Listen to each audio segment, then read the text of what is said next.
김대중 전 대통령 추도식에 홍준표 대표 참석을 했습니다. 화면으로 보시면 알겠지만은, 자, 화면 좀 준비해 주시죠. 눈을 감고 있습니다. 생각에 잠긴 걸까요?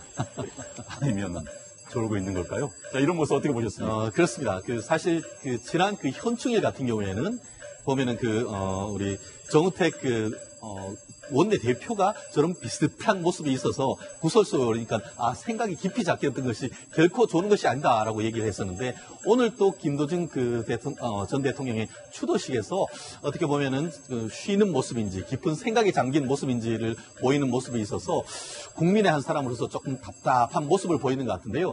전체적으로 아무리 어떤 그런 개인 이념이 다르고 생각이 다르다 한다 하더라도 그와 같은 추도식 같은 경우에는 존경의 마음을 보여주기 위해서 했는 것인데, 저런 모습 자체가 국민들이 보기에는 사실 어떤 존경의 마음이 과연 있는 모습인가, 이런 부분이 보일 수 있고, 저런 부분이 어떤 보수적인 생각 내지는 김대중 전 대통령에 대해서 부정적인 생각을 가진 사람에 대한 어떤 결집을 할 수 있을지언정, 어떤 지금 한국당이 놓인 개혁과 혁신의 과제, 그리고 외연을 확대시키는 그런 모습에 있어 가지고는 과연 적절한 것인지에 대해서는 상당히 비판적이 아닐 수 없는 상황이 아닌가 싶습니다.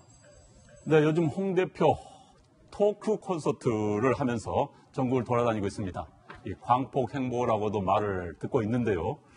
대선 이후에 보수를 결집하려는 의도인지, 또는 본인의 입지를 다지려는 개선된 행보인지 여러 이야기가 있습니다. 홍준표 대표, 그런데 이 토크 콘서트에서 이런 이야기를 했어요.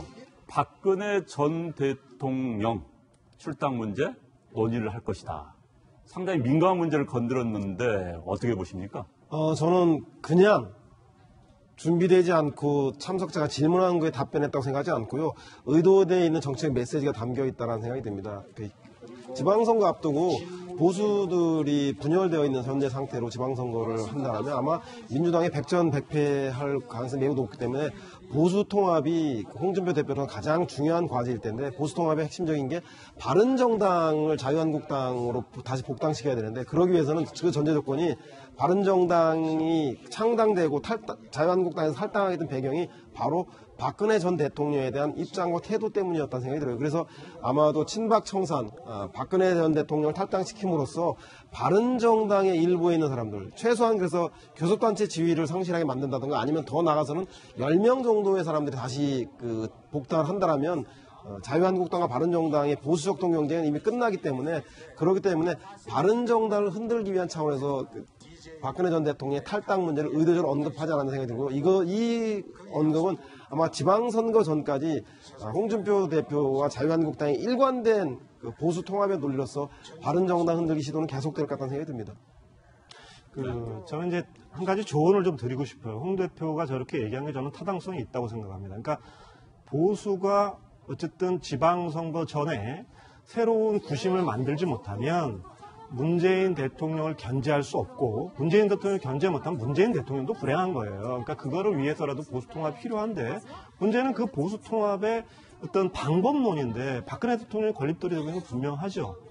근데 저는 이 대목에서 친박에 계신 분들이 정말 결단을 내려야 돼요. 그래서 박근혜 대통령을 찾아가서 박근혜 대통령이 결단하게 해야 돼요. 그래서 박근혜 대통령이 내가 걸림돌이라면 내 당정 문제를 내가 정리하겠다, 이렇게 깨끗하게 말씀하시고, 그래도 이 나라를 위해서는 대통합이 필요하다라고 말씀하시는 것이 당을 위해서도 그렇고 본인을 위해서도 굉장히 아름다운 모습이다, 저는 그렇게 생각합니다. 네, 이 문제는 규정대로 하면 되는 겁니다. 사실 지금 한국당 같은 경우에는 규정이 어떻게 돼 있냐면은 부정부패로 해서 기소가 되면은 당권이 정지됩니다.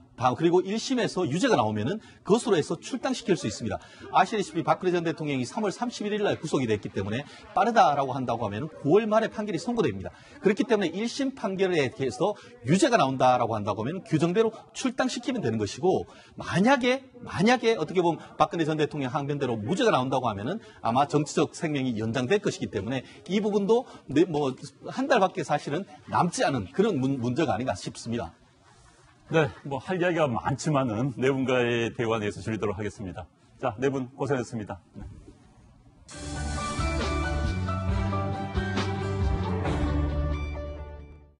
지난해 알려졌지요. 그래서 많은 분들께 충격을 줬던 사건, 도봉구의 여중생 집단 성폭행 사건 기억하실지 모르겠습니다.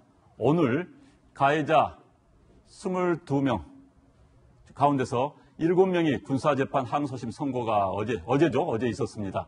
먼저 이 사건 어떤 사건이었는지 설명을 좀 해주시겠습니까? 예, 2011년 9월 달에 있었던 사건인데 당시에 도봉구의 한 야산에서 학생들 고등학생 11명이 여중생 2명을 불러내서 술을 먹이고 성폭행을 한 거죠.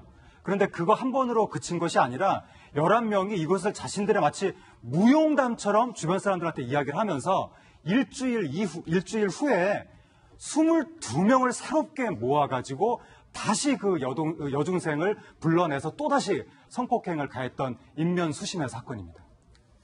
네, 2001년 벌써 6년 전에 발생한 사건인데요. 작년에야 밝혀졌습니다. 어떻게 그렇게 묻혀 있다가 작년에 밝혀지게 됐습니까? 예, 이것이 그냥 알려지지 않을 뻔도 했습니다. 그런데 그 도봉경찰서 그 형사들이 사실은 다른 사건을 수사하는 과정에서 첩보를 입수했던 거죠. 그래서 이 그 여중생들 만나서 상당 부분 이제 독려를 해서 작년에야 결국 고소가 제출이 되었고 그래서 수사가 다시 이루어졌습니다. 그리고 상당 기간 시간이 지났음에도 불구하고 일관된 진술로 결국 이제 기소까지 이루어졌고요. 어쨌든 간에 1심, 2심에서 상당히 충격적인 사실이 드러났기 때문에 심지어 재판관의 언급을 빌어보면 어떻게 소년이 줄을 서서 성폭행을 할 수가 있느냐. 그래서 사실 형량도 더 올라가는 이런 상황으로 진화 발전했던 사건이었죠. 네, 그렇다면은 이 묻힐 뻔했던 이 사건을 밝혀낸 경찰관의 이야기 들어보시겠습니다. 첩보를 입수하고 이제 어렵게 피해자를 만났는데 충격에서 벗어나지 못하고 정신적 후유증에 많이 시달리고 있었습니다. 이 사건이 안 묻혀지질 않겠다 이렇게 판단됐습니다. 다시 여천가를 이제 희망해갖고 이 사건을 이제 진행을 했습니다. 네, 군사재판에서 항소심 선고가 나왔는데, 자, 1심 선고와 2심 선고 내용을 좀 설명해 주시죠. 네, 이번에 2심 일단 선고 결과부터 말씀을 드리면요. 일단 두 명에게 대해서는요. 피고인 2명은 징역 4년, 또 1명은 징역 3년, 다시 2명은 징역 2년 6월형이 선고됐습니다. 그리고 1심에서 무죄 판결이 선고됐던 피고인에 대해서는 이번에 유죄 판결이 선고되었고요. 또 1심에서 무죄 판결을 선고받은 피고인 1명은 이번에도 역시 무죄 판결을 선고받았는데요. 하지만 모든 피고인이 군사재판을 받은 것은 아니고 민간 법원에서 일반 보통의 그런 재판을 받고 있는 피고인도 있기 때문에 아마도 검사 또는 피고인들이 상고한다면 대법원까지 올라가야 최종적인 형이 확정될 것 같습니다.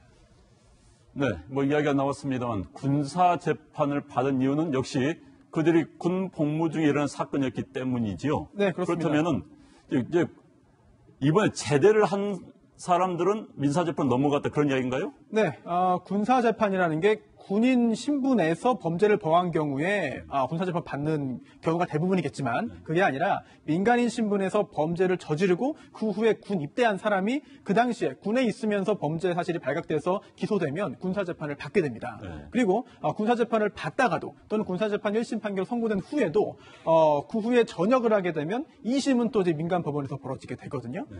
이런 군사법원 법에 따라서 재판이 관할권이 군사법원에 있느냐 아니면 민간 법원에 있느냐가 결정되었고 이번 사건의 경우에도 그래서 피고인마다 받은 재판의 형식이 다르게 됐습니다. 네, 그럼 또 이 민간인들은 어떤 결과가 나왔습니까? 네, 민간인 같은 경우는 11명이 특수강간동 혐의였는데 이 중에서 6명이 징역 5년에서 이제 7년을 받았습니다. 그런데 역시 2심에서는 형량이 상당 부분 늘어났죠. 3명이 부모들이 항의도 하고 그랬다면서요? 네, 부모들의 입장이 상당히 적반하장식 입장이었습니다. 부모들의 태도는 이 아이들이 무슨 잘못이 있느냐.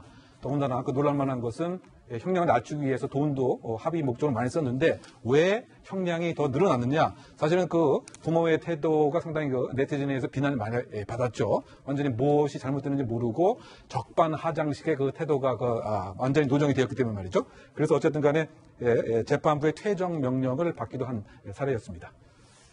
네, 그런데 피해자들이죠. 당시의 여중생들이었습니다. 지금 성인이 됐지만요. 우울증을 겪으면서 현재도 사건 자체를 언급하는 것을 꺼리는 상황이었다고 합니다. 자, 이 같은 성폭력 사건. 자, 묻히지 않기 위해서는 네. 어떤 노력이 있어야 될까요? 이게 이제 성폭력 사건의 경우에 보통 이제 남자가 가해자고 여성이 피해자일 경우가 많은데 우리 사회에서 여성이 피해를 당했음에도 불구하고 마치 본인이 잘못을 저지른 것처럼 이렇게 좀 지역사회에서 낙인이 찍히는 경향이 있어서 이번 사건도 그 피해를 당한 여중생들이 나중에 학업도 거의 뭐 포기하게 되고 뭐 공포 트라우마 때문에 집 밖 출입도 못하고 굉장히 힘들게 살았는데 가해자들은 뭐 아주 태연히 나중에 대학생도 되고 군대도 가고 사회인도 되고 이렇게 살았다고 하고 또 문제 사건이 불거지고 난 이후에도 오히려 여중생을 탓하면서 그 여성의 행실에 문제가 있었다 이런 식으로 이야기를 했다고 하는데 바로 이런 식의 논리가 횡행하다 보니까 성폭력 피해를 당한 여성들이 쉬쉬하고 남들한테 피해를 이렇게 고지하지 못하는 스스로 우울증에 시달리는 이런 현상이 나타난 것이어서 성폭력 피해를 당한 여성을 충분히 보호하고 그분들의 인권을 지켜주고 특히 사적인 정보를 우리 사회가 보호해주는 이런 것에 대해서 성폭력 피해자들이 신뢰를 가져야 그분들이 안심하고 자신들이 당한 피해를 신고할 수 있게 될 겁니다.